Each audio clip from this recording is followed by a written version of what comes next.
कपिल मुनि ने सांख्य सूत्रों की रचना करी। सांख्य दर्शन के आचार्य रचिता सूत्रों के रचिता कपिल मुनि है। अरे कौन हो?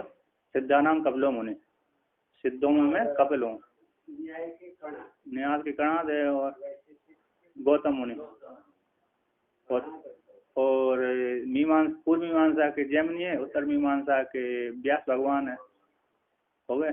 और योग सूत्र के पतंजलि ऋषि है। तो सबसे पहला दर्शन है ये सांख्य दर्शन है।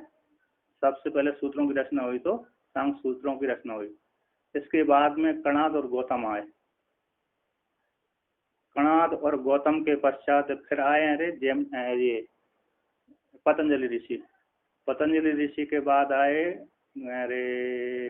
जैमिनी ऋषि। जैमिनी ऋषि के बाद आए व्यास भगवान। दोनों शिष्य हैं। तो शिष्य ने पहले सूत्र बनाया पूर्व कर्मकांड का, गुरु ने बाद में बनाया उत्तरकांड का। देखो पहले गुरु ने, शिष्य ने बना दिया। तो उन्होंने कहा यदि ये इसका प्रचार हो गया तो सारा हर कोई ब्रह्म विद्या का अधिकारी नहीं रहेगा। फिर उन्होंने ब्रह्म विद्या के अधिकारी के लिए ब्रह्म सूत्र की रचना करी। शिष्य तो पहले उन्होंने हैं नहीं जैमिनी ऋषि शिष्य हैं व्यास भगवान के। तो पहले उन्होंने शिष्य नहीं बना दिया, कौन? पूर्व मीमांसा कर्मकांड की रचना कर दी, सूत्रों को बना दिया। उन्होंने व्यास भगवान देखा ये तो गड़बड़ हो गया, यदि इसका प्रचार होगा, ठीक है प्रचार तो हुआ है, तो पहले तो कर्मकांड चलता ही था। यदि इसको पढ़ करके इसी का अनुशीलन करते रहे सभी व्यक्ति तो मोक्ष के अधिकारी मोक्ष को ही नहीं प्राप्त कर पाएगा। इसलिए उन्होंने फिर ब्रह्म सूत्र की रचना करी है। हाँ और क्या। तो यहाँ से सबसे पहले ये कहते उनके फिर बाद में उनके जो कपिलाचारी भगवान है कपिल मुनि, इसको सिद्धि करने के लिए श्वेताश्वतर उपनिषद भी आया है। उन्होंने वहां पर भी आया श्वेताश्वतर। कहते ऋषि प्रसूतम कपिलम यस्य समग्रहे ज्ञानेर विवर्ति, ये श्वेताश्वतर उपनिषद का वाक्य है। हाँ तो वहां पर तो कपिल ऋषि का नाम है ब्रह्मा जी है ना, लेकिन इसको सांख्य दर्शन वाले उसको कपिल मुनि मानते हैं। हाँ भूमिका है वो। हाँ तो भूमिका में है तो उन्होंने लिखा इन्होंने क्या सांख्य दर्शन के निर्माण किया। इसके पश्चात उन्होंने प्रकृति और पुरुष दो को माना सिद्धांत में है ना। तो सिद्धांत में क्या है, प्रकृति है और पुरुष है, दो है। तो प्रकृति भी अनादि है और नित्य परिणामी है। प्रकृति कौन? सत्य रज तम, तीन गुणात्मक होती है, सत्य रज और तम। जब तीनों आपस में नहीं मिलते तब महाप्रलय होता है, सृष्टि नहीं होती। जब एक दूसरे आपस में घूमते रहते, एक रंग है ना, एक रंग अपने अपने परिधि में घूमता रहता, दूसरा रंग अपने परिधि में घूमता रहता, तीसरा रंग अपने परिधि में घूमता रहता। आपस में जब घूमते रहते हैं एक अपनी सीमा में, तब तो महाप्रलय रहती है, साम्य अवस्था रहती है। प्रकृति गुणों की साम्य अवस्था को महाप्रलय कहते हैं। अब जब एक के दूसरे के क्षेत्र में अतिक्रमण कर देता है तो सृष्टि हो जाती है। अब ये तो हो गया प्रकृति, नित्य है और परिणामी है। हाँ विषमता हो जाने से सृष्टि हो जाएगी, तो क्षमता हो जाने से महाप्रलय हो जाए। अब ये नित्य प्रकृति है ना, नित्य है और परिणामी है, नित्य परिणामी है। तो मृत्यु का नित्य है, उसका परिणाम घट हो गया, नित्य भी है और घट भी है। घट उसका परिणाम विकार है। और पुरुष है इनका, तो पुरुष कैसा है? असंग है। असंग हुई अयम पुरुष, ये सूत्र है उनका। श्रुति भी है और सूत्र भी यही है, असंग ही अयम पुरुष। इसके पश्चात है कौन? नित्य कहाँ हो? कौन? प्रकृति नित्य मानते ना, परिणामी दोनों मानते। नित्य है लेकिन परिणामी है ना। नित्य बने परिणामी होने पर भी नित्य रहती है। जैसे हमेशा के लिए मृत्यु का अस्तित्व समाप्त नहीं होता। घट बन गया, घट फूट गया, किंतु मृत्यु का तो बनी रहती है। घट चाहे बन जाए, चाहे फूट जाए, कुछ भी हो जाए, चूर्ण चूर्ण बिखर जाए, तब भी वो मृत्यु का तो बना ही रहेगा। अब यहाँ पर कहते पुरुष है, जो पुरुष है भोक्ता है, करता नहीं। करता कौन है? प्रकृति है। ऐसे प्रकृति से सबसे पहले महातत्व उत्पन्न होता है। उसी महातत्व को हिरण्यगर भी कह देते हैं, समष्टि बुद्धि भी कह देते हैं, है ना। ऐसे महातत्व से है, हाँ, महातत्व रूप हिरण्यगर्भ से सूत्रात्मा वायु पर्यायवाची नाम हो गया है। ऐसे महातत्व से अहंकार उत्पन्न हुआ। अहंकार से पांच तन्मात्रा उत्पन्न हुई, और उसी अहंकार से 5 ज्ञानेंद्रिय, 5 कर्मेंद्रिय और 5 महाभूत और एक मन, ये 16 विकार उत्पन्न हुए। फिर 16 विकारों से फिर 5 महाभूत उत्पन्न हो गए, तो उसके हमारा दिख रहा है, किंतु प्रकृति नहीं दिखती, अन्वय है। 5 ज्ञानेंद्रिय, 5 कर्मेंद्रिय और 5 महाभूत, एक मन। प्रधान सबसे बड़ा होता है, मूल है वो।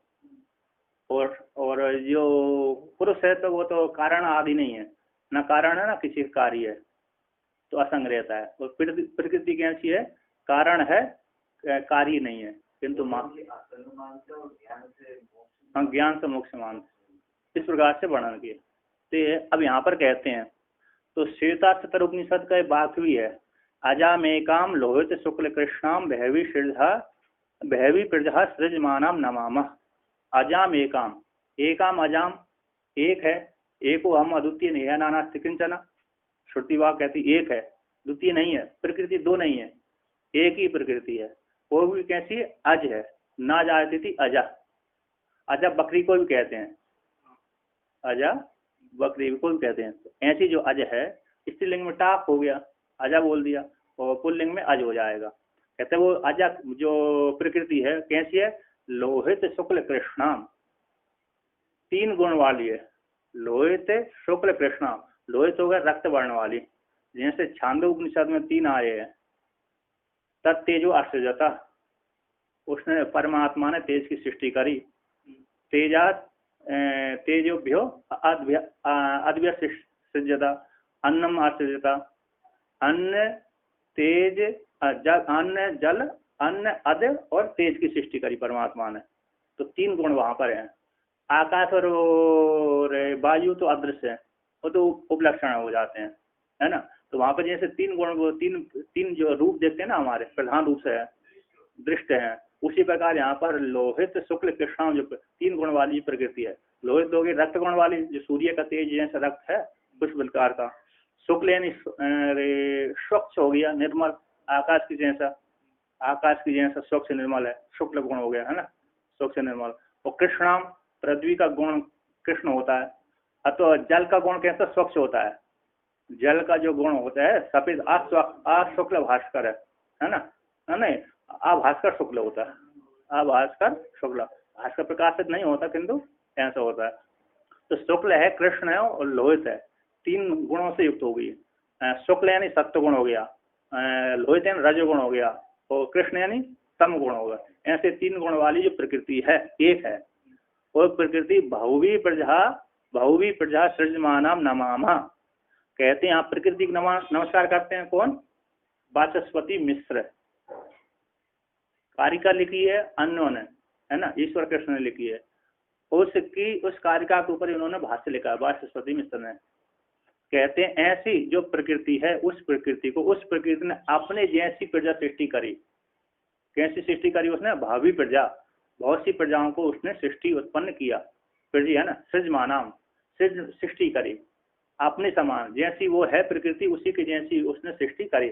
जो पंच आदि महाभूत हैं, जड़ रूप है ना, जड़ रूप, जितनी प्रकृति जड़ है, प्रकृति जड़ होने के कारण उसने जो प्रजा की सृष्टि करी वो भी जड़ रूप से सृष्टि करी, चेतन रूप से सृष्टि नहीं करी। किंतु चेतन के साथ संयोग होने से वो चेतन जैसे प्रतीत होता है।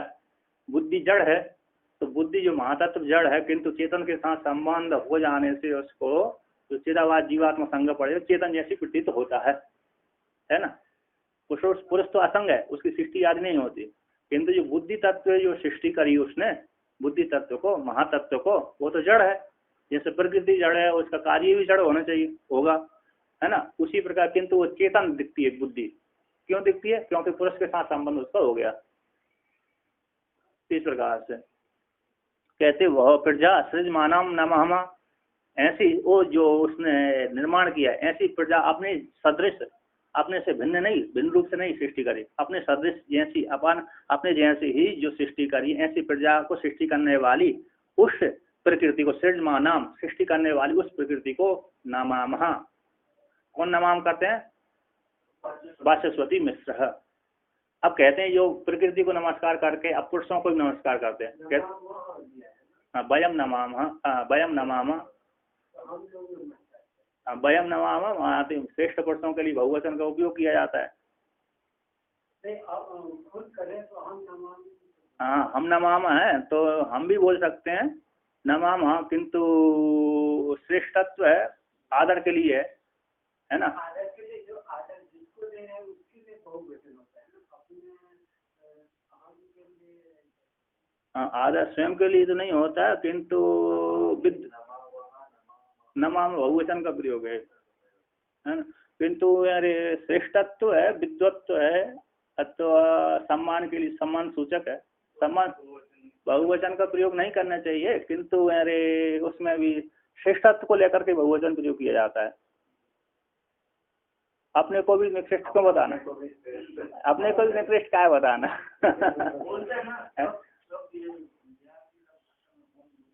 और क्या भगवान भास्कर भी करते हैं वयम, हम वयम हम आगे कहेंगे, हम तो ठीक है ना।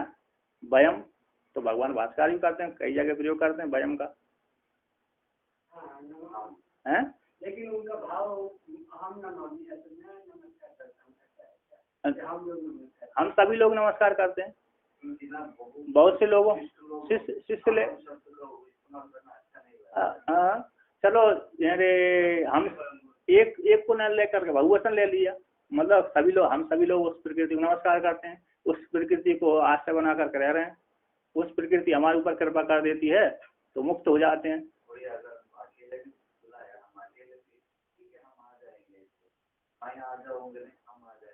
ये भी है। अब तो सभी को ले लीजिए, हम सभी लोग है ना, हम सभी लोग प्रणाम कर रहे हैं, जिसका शीलन करने वाला है, जो शीलन करने वाले सारे शिष्य आदि वो सारे प्रणाम कर रहे हैं, है ना। अब यहाँ पर कहते हैं प्रकृति को नमस्कार करके, अब प्रकृति को नमस्कार कर दिया, हम सभी लोग प्रणाम कर रहे हैं, इसका हम सभी गुरु शिष्य आदि दोनों आ गए, है कि नहीं। प्रकृति तो एक ही, सृजमानाम अजाम एकाम, ये तो प्रकृति एक ही वचन है कि नहीं। बहुत सी प्रजा को उसने सृष्टि करी, बहुत सी प्रजा को उसने सृष्टि की, ऐसी लोहे से शुक्ल कृष्ण वाली प्रजा को से 3 गुणों से युक्त संपन्न होकर के वो लोहे से रजोगुण, शुक्ल यानी सत्वगुण। हाँ, तो यहाँ पर कहते हैं अब पुरुषों को नमस्कार करते हैं, जीवों को कहते हैं अजा ए तह जुष्माणम भजन्ते जहाति ए नाम भुक्त भोगाम नुमस्तान। कहते हैं अजा ना जायती थी अजा, इनमें पुरुष कैसे मानते, एक नहीं मानते, बहुत मानते हैं। जैसे ब्रह्म, यहाँ पर वेदांत में पुरुष कैसा एक ही है, दूसरा कोई पुरुष नहीं है ना। ब्रह्म एक है, उपाधि को लेकर बहुत हो जाते हैं, अंतःकरण उपाधि को लेकर के पुरुष बहुत हो गए, किंतु ब्रह्म तो एक ही है, किंतु इनमें वास्तविक रूप से पुरुष बहुत हैं। तो जीव ही संज्ञा हो जाती, जीव ही पुरुष है, जीव का हो चाहे पुरुष का एक ही है ना। सुख दुख भोग रहा है तो जीव हो जाएगी, सुख दुख नहीं भोगेगा पुरुष हो जाएगा,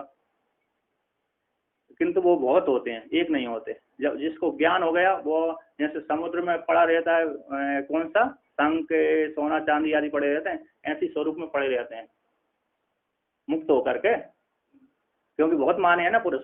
जब बहुत माने हैं तो एक दूसरे से मिल नहीं सकते, अलग अलग रहेंगे। तो जैसे समुद्र में अलग अलग सारे ऊपर है, समुद्र का पानी ऊपर फैला हुआ है, नीचे समुद्र में कितनी अपार संपत्ति पड़ी हुई है, किसने देखा है। तो बड़े आनंद से पड़े हुए हैं वहां पर, है ना। तो यहाँ पर कहते हैं जहाँ रे जो अजय है ताम जुष्माणम, उसको प्रकृति को जुष्माणम सेवन करते हैं, अविवेकी लोग भजनते है ना, सेवन करते हैं, जो सेवन करते हैं उसको कैसे अविवेकी लोग उसको अविवेकी पुरुषों को भोग देती है वो, अथवा अविवेकी लोग जो अज्ञानी लोग हैं, अज्ञानी लोग उसको क्या करते हैं, भोग करते हैं, है ना। ये प्रकृति को कैसे सुख आदि प्रदान करता रूप से सेव्यमाना, कैसे वो सेवन करते हैं, जो जुष्माणाम का कर दिए इन्होंने सुख आदि प्रदान के द्वारा, ये सुख दुख आदि देने के कारण उसको प्रकृति को भोग करते हैं। जुष्माणा नाम, जुष सेवन करने वाले, ताम उस प्रकृति को सुख दुख प्रदान के द्वारा भोग करते हो। तो जहाँ भजनते उसको सेवन करते हैं, उन जीव पुरुष सेवन करते हैं। जहाती ये नाम भुक्त भोगाम नमस्तान, नमस्तान कहते हैं तान उस जिन्होंने, जहाती ये नाम जिन्होंने विवेक के द्वारा साक्षात्कार कर लिया, प्रकृति अलग है पुरुष अलग है, प्रकृति अलग है और पुरुष अलग है। इस प्रकार से इन्होंने बहुत काल तक सुख और दुख दोनों भोगते भोगते भोगते भोगते भोगते वैराग हो गया। कब तक मैं भोगूं, कब तक रसगुल्ला अकेले ही खाता है कि नहीं, कब तक मैं रसगुल्ला खाता रहूं। तो रसगुल्ला खाते खाते ही वैराग हो गया, तो उन्होंने कहा अब नहीं खाऊंगा, तो रसगुल्ला को छोड़ दिया, अपने को अलग असंग कर लिया। तो प्रकृति ऐसी है और पुरुष ऐसा है। ऐसा विवेक ख्याति जब हो गई, तो विवेक ख्याति हो जाने पर उसने, जिन्होंने उसको जान लिया, प्रकृति पुरुष को भेद ज्ञान लिया, तो उस प्रकृति को भोग करके उसने त्याग दिया। जैसे हमने भोजन करके थाली को त्याग देते हैं, उसी प्रकार इन्होंने भी प्रकृति को भोग करके उन पुरुषों ने त्याग दिया। कहते जहाती ये नाम त्याग देते, वो हक त्यागे, त्याग दिया। ये नाम किसको, भुक्त भोगा, जिन्होंने इस प्रकृति को भोग लिया। तान ऐसी उन जिन्होंने त्याग दिया, ऐसी उन पुरुषों को भी, ऐसे जीवात्मा रूप पुरुष हैं असंग पुरुष, उनको भी नुमहा, है ना। नुमा भी कहाँ पर, कहाँ का वचन है, बहुवचन है ना। नुमा भी मस है ना, मस है ना।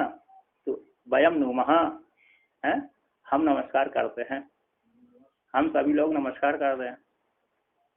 तो सांख्य सम उपसर्ग पूरक है,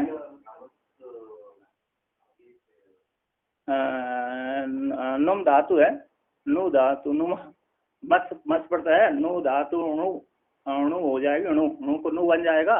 नु धातु स्तुति स्तुति अर्थ में, अणु स्तुतौ धातु से नुमा शब्द बन गया, अणु स्तवने हो गया। तो अणु स्तवने धातु से नु नम नम हो जाएगा। तो अणु स्तवने इससे धातु से क्या होगा, नुमा बन गया। अदाति गण क्यों है ना, अदाति गण की, नहीं तो अरे भुवादि गण की होगी तो क्या हो जाएगा, सप आ दिया जाएगा। तो सम उपसर्ग पूर्वक है, आंग सम आंग और ख्या प्रकृति धातु से का प्रत्यय लगाकर आतश्चोपसर्ग का, इस सूत्र से सांख्य शब्द का निर्माण हुआ। सम आंग ख्या प्रकृति ने का प्रत्यय लगा दिया, आतश्चोपसर्ग, इस सूत्र से का प्रत्यय हो गया, है ना। ख्या प्रकृति ने, हाँ, तो ख्या प्रकृति ने धातु से का प्रत्यय लगा करके सांख्य शब्द के निर्माण हुआ। नहीं तो हाँ, प्रत्यय नहीं लगेगा तो शब्द का निर्माण नहीं होगा। कृदंत प्रत्यय यदि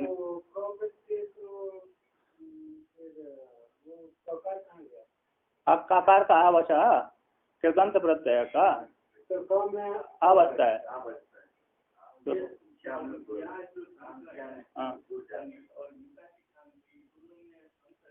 वहाँ पर सांख्य योग, वहाँ पर अरे सांख्य योग ज्ञान हो गया, यहाँ भी ज्ञान योग ही है। सांख्य यानी प्रकृति पुरुष का भेद ज्ञान, वहाँ भी सांख्य शब्द से ज्ञान आता, प्रकृष्ट बुद्धि ज्ञान योग है। यहाँ पे सांख्य दर्शन हो गया, दर्शन में रूढ़ है यहाँ का। सांख्य कैसे, सांख्य दर्शन यानी ज्ञान को ज्ञान कराने वाला, ज्ञान, वहाँ भी ज्ञान ही सांख्य योग है, वहाँ भी ब्रह्म ही है, ज्ञान ज्ञानी योग है, वहाँ भी प्रकाश स्वरूप ज्ञान है। पद्धति एक ही है, सांख्य शब्द एक ही से बनेगा, वहाँ भी इसी शब्द धातु से प्रत्यय बन करके बन रहा है, यहाँ भी उसी है। क्यों नहीं, पूर्व ज्ञान हो गया ना, ज्ञान योग है। तो ये इस प्रकार से देखो, यहाँ पर सगुण में रहने से कुछ मतलब नहीं, यहाँ पर इस प्रकार से ज्ञान होगा तो मोक्ष की प्राप्ति होगी आपको। इसके अनुसार यहाँ पर मोक्ष की प्राप्ति हो रही है, मोक्ष की प्राप्ति होगी, क्यों नहीं। यदि मोक्ष की प्राप्ति नहीं होती कैसे कहते, हाँ तो इसमें दोष दे करके आप वेदांत में चले जाओगे। यहाँ करके यहाँ का प्रकृति पुरुष का ज्ञान हो गया, नहीं हो रहा है प्रकृति पुरुष का, यदि आपको ज्ञान नहीं हो रहा, इसमें दोष देख लिया आपने, तो इस मत को छोड़ करके आप वेदांत में रूढ़ हो जाओगे कि वेदांत से ही ठीक है, इसलिए पूर्व पक्ष हो जाएगा आपके लिए। हाँ सांख्य सिद्धांत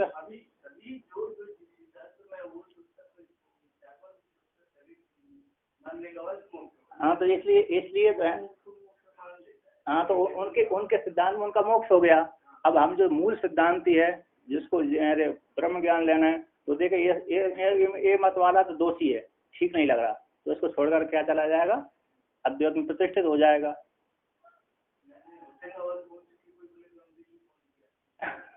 ऐसे नहीं होगा, फिर वहाँ दोष दिख जाता उसका अधिकार, यदि नहीं देख पाया दोष इसमें, इसी में रह करके प्रकृति के भोगों को भोगता रहेगा, है ना। यदि दोष नहीं,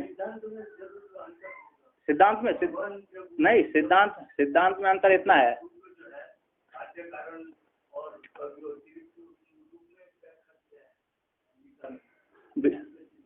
सिद्धांत में इतना अंतर है कि ये पुरुष को भोक्ता मानते हैं, प्रकृति पुरुष को भेद से ज्ञान हो जाता है, सब समानता, सब कुछ सब समान है, कोई समस्या नहीं है, किंतु ये पुरुष को बहुत मानते हैं, एक हो गया, पुरुष को क्या मानते हैं, बहुत मानते हैं, ये सिद्धांत में विरोध आ रहा है, और भोक्ता मांग लेते हैं, बस दो ही है।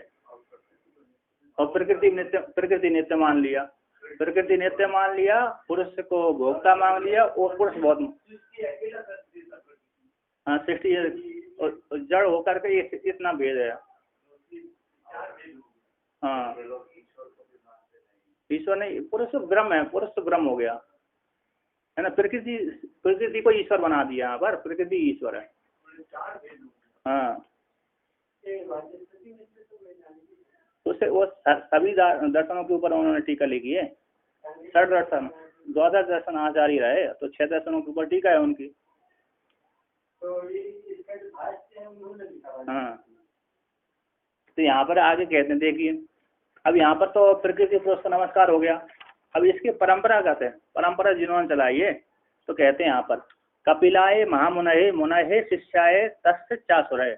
सबसे पहले इससे सांख्य दर्शन के आचार्य कौन है, कपिल मुनि है।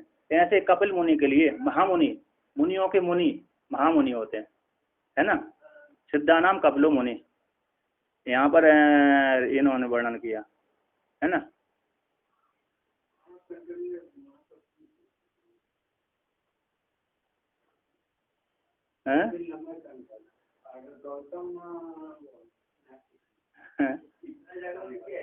क्या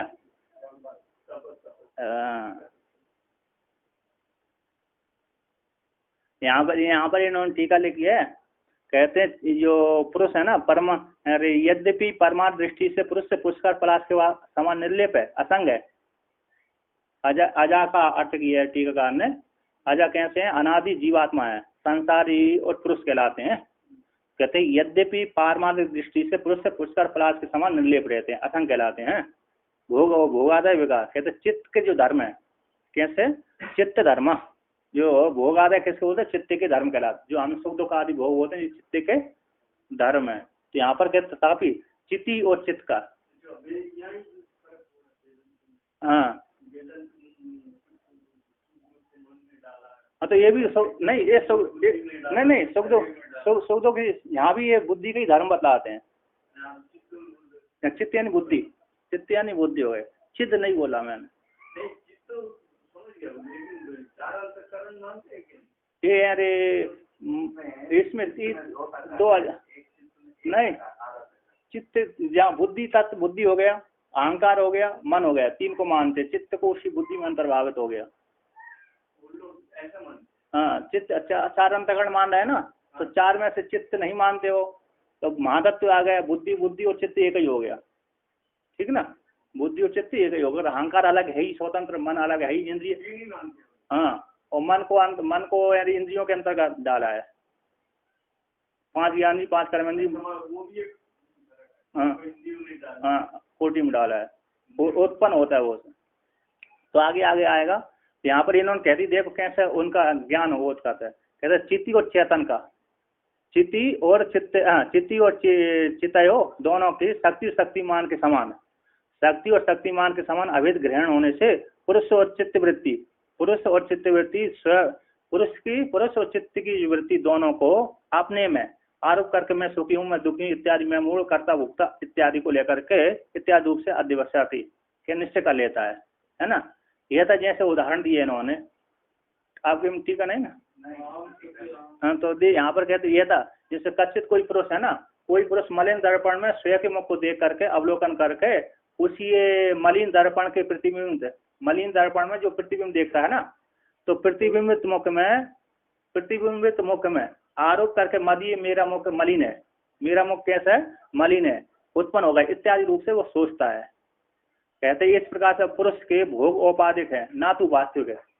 पुरुष के भोग कैसे हैं, जैसे मलिन दर्पण है ना, मलिन दर्पण में अपने मलिन दर्पण में अपने मुख को देखता है ना, तो मुख के वहां पर जैसे दर्पण मलिन है तो उसके भीतर दिखने वाला प्रतिबिंब भी मलिन दिखेगा, तो वहां पर उस प्रतिबिंब जब मलिन दिख रहा है तो सोचता कि मेरा मुख कैसा मलिन है, मैं तो सुखी दुखी हो जाता है। इस प्रकार से वहां पर जो उपाधि को लेकर के सुख दुख होते हैं, वास्तव में उस पुरुष को सुख दुख नहीं होते, ये सिद्धांत है। उपाधि को लेकर के वर्णन कर दे, कहते हैं इस प्रकार से यहाँ पर इस प्रकार से पुरुष के भोग औपाधिक ही है, ना तो वास्तविक, ये निश्चय हो गया कि ये वर्णन किया। तो यहाँ पर कहते हैं अब मूल में टीका है, वो कहते हैं मूल में कहते जो महामुनि है, कौन, कपिल भगवान है, ऐसे मुनि के लिए। अब कहते हैं उन्होंने सबसे पहले किसको दिया, उन मुनि की जो शिष्य हुए, कौन से, आसुरी हुए, है ना, आसुरी हुए। असुर में प्राणों में रमण करने वाले को आसुरी नहीं, सूरी है, असमंता सूरी है ना, असमंता तो सूरी है नहीं, सामर्थ्य वाले। सूरी नाम का एक राजा हुए कि नहीं हुए, ऐश्वर्य वाले, तो नहीं तो आसु यानी प्राण में रमण करने वाले को आसु कहते, वो ही हो जाएंगे। तो ऐसे शिष्य के, प्रथम शिष्य के लिए महामुनि मुनि, ऐसे मुनि के लिए, शिष्य के लिए तस्य उसे सांख्य तत्व दर्शन का, सांख्य तत्व दर्शन का उन कपिल मुनि ने अपने शिष्य आसुरी के लिए सबसे पहले उसका उपदेश किया। इसके पश्चात उनके शिष्य हुए पंचशिखाचार्य, तो पंचशिखाचार्य तथा उसी प्रकार से पंचशिखाचार्य भगवान के लिए भी उन्होंने, आसुरी ने पंचशिखाचार्य भगवान को उपदेश किया सांख्य तत्व का। उसी प्रकार से और पंचशिखाचार्य ने भी क्या कृष्ण, ईश्वर कृष्ण के लिए क्या किया, सांख्य तत्व का उपदेश किया। ऐसे उन्होंने एक कारिका बनाई, ईश्वर कृष्ण ने एक सांख्य तत्व कौमुदी नाम की कारिका की रचना करी, 72 कारिकाओं द्वारा। मूल ही तो है, मैं मंगलाचरण, हाँ कहते हैं पढ़ ली। तो यहाँ पर कहते हैं कपिल मुनि भगवान के लिए नमस्कार है, उनके शिष्य आसुरी के लिए नमस्कार है, उनके शिष्य पंचशिखाचार्य के लिए नमस्कार है, उनके शिष्य ईश्वर कृष्ण के लिए नमस्कार है। नमस्यामा, वयम नमस्यामा, हम नमस्कार करते हैं, है ना। तो यहाँ पंचशिखाचार्य का इन्होंने टीका में अर्थ किया, यहाँ पर वर्णन किया था आसुरी प्रथम शिष्य, आसु के प्रथम शिष्य यम आहु चिरजीविनम, अरे पंच स्रोतसी निष्णाता पंचरात्र विशारदा और पंचज्ञ पंचकृत पंचगुण पंचशिखा स्मृता, ऐसे इसको पंचशिखाचार्य बोलते हैं। उसका लक्षण किया, व्युत्पादन किया। कहते हैं आसुरी ये है ना, जो प्रथम शिष्य हैं, ऐसे वो चिरंजीवी है। नहीं तो वो तो सत्युग, कपिल मुनि तो सत्युग में पैदा होकर के वो तो ब्रह्म में लीन हो गए, तो ब्रह्म में लीन होने के पश्चात फिर किसको देंगे, उनको परंपरा, तो परंपरा तो नष्ट ही हो जाएगी। तो अपने जो चिरंजीवी, उनको जो पंचशिखा आसुरी थे, चिरंजीवी थे, उनके लिए उपदेश कर दिया। और चिरंजीवी मतलब कब तक जीते हैं मालूम नहीं, दीर्घ काल से सत्युग से लेकर अभी तक चल सकते हैं, कई कल्पों में चल सकते हैं। जैसे ये है ना, कौन, मार्कंडे भगवान, कहीं अरे 7 युग तो देख लिया, नहीं कोई यार एक ही योग वाले चिरंजीवी होते हैं, कोई 2 योग वाले हो सकते हैं, कोई अब कल्पी वाले, मार्कंडे भगवान तो कल्प वाले चिरंजीवी उन, हाँ। अब जो लोमस ऋषि तो कहीं इंद्र बदल जाते हैं, मालूम ही नहीं है, उनके तो अभी घुटने के बाल समाप्त हुए हैं, इतने इंद्र तो उन्होंने हटा दिए। वो चिरंजीवी होंगे गोरक्षनाथ, लेकिन एक ही योग के हैं, कलयुग वाले, उनका चला जाएगा। हनुमान जी त्रेता से लेकर के कलयुग तक रहते हैं। हाँ, यहाँ पर आए थे एक बार। हाँ,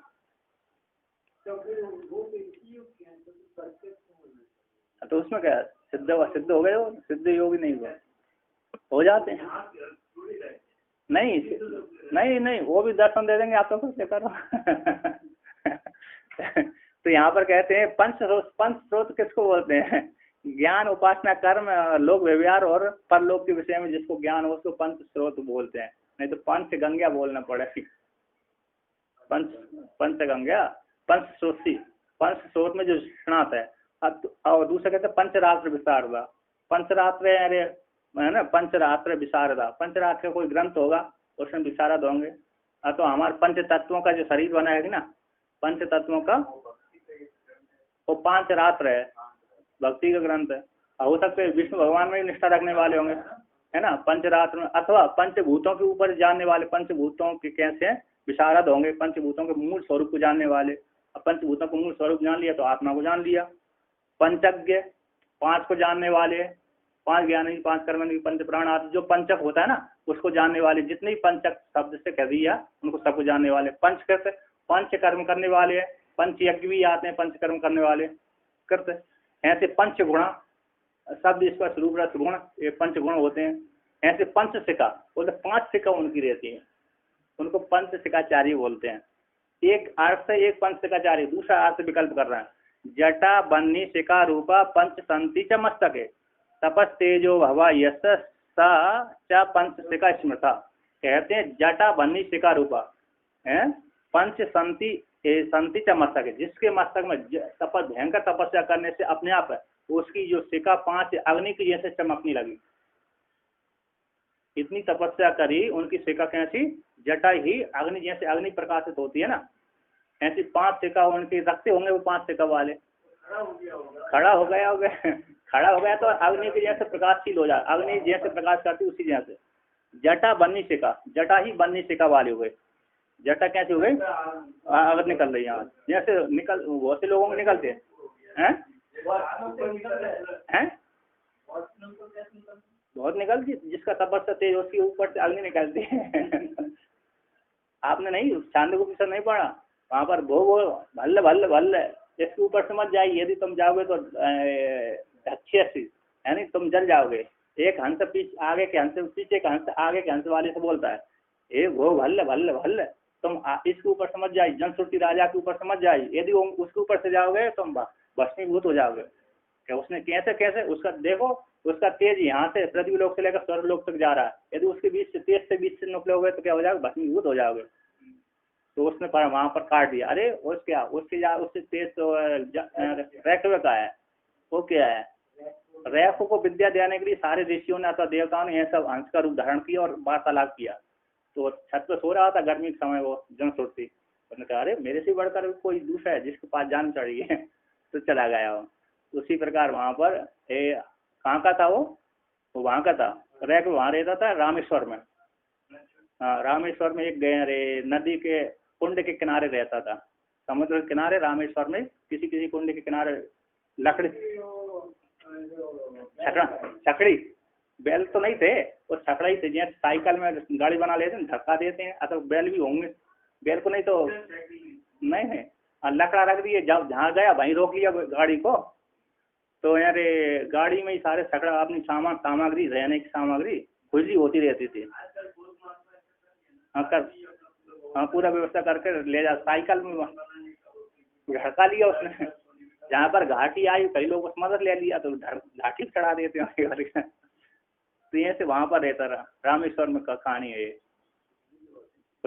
इसके पास इसलिए कोई नहीं जाता था उसके पास।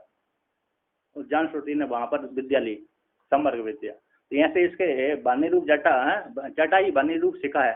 पंच संति है जिसके मस्तक में 5 शिखा है, बन्नी रूप जटा ही जिसके मस्तक में 5 शिखा है।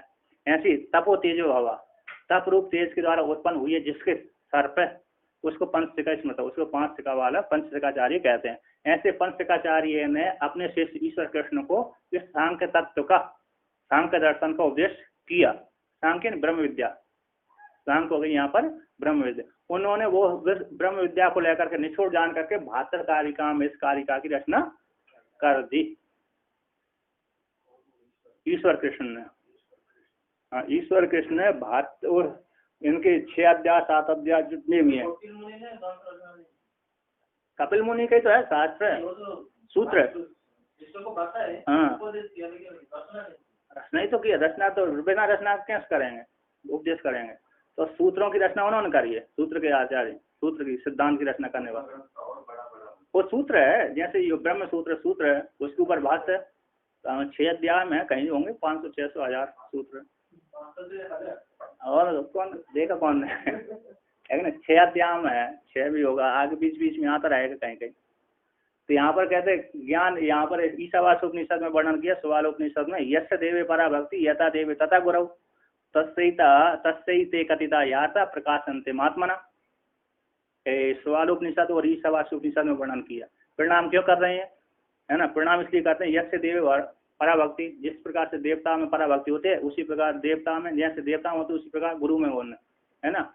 ऐसे देव पराभक्ति यथा देव तथा गुरु, जैसे देवता में उसी गुरु में, तत्व उसी ऐसे जो परिणाम इस प्रकार करते हैं उसी के हृदय में प्रकाश, जो ग्रंथ का प्रकाश फैल जाता है। तत्व उसी का ही ऐसे करिता याता प्रकाशनते महात्मा, ऐसे महात्मा को जल्दी से शीघ्र से क्या हो जाता, ज्ञान हो जाता। इसलिए शिष्य गुरु को और शिष्य को प्रणाम करते हैं। शिष्टाचार है ना, श्रुति भी तो है यहाँ पर, कहाँ पर है श्रुति, हाँ इस प्रकार। तो यहाँ पर ठीक है।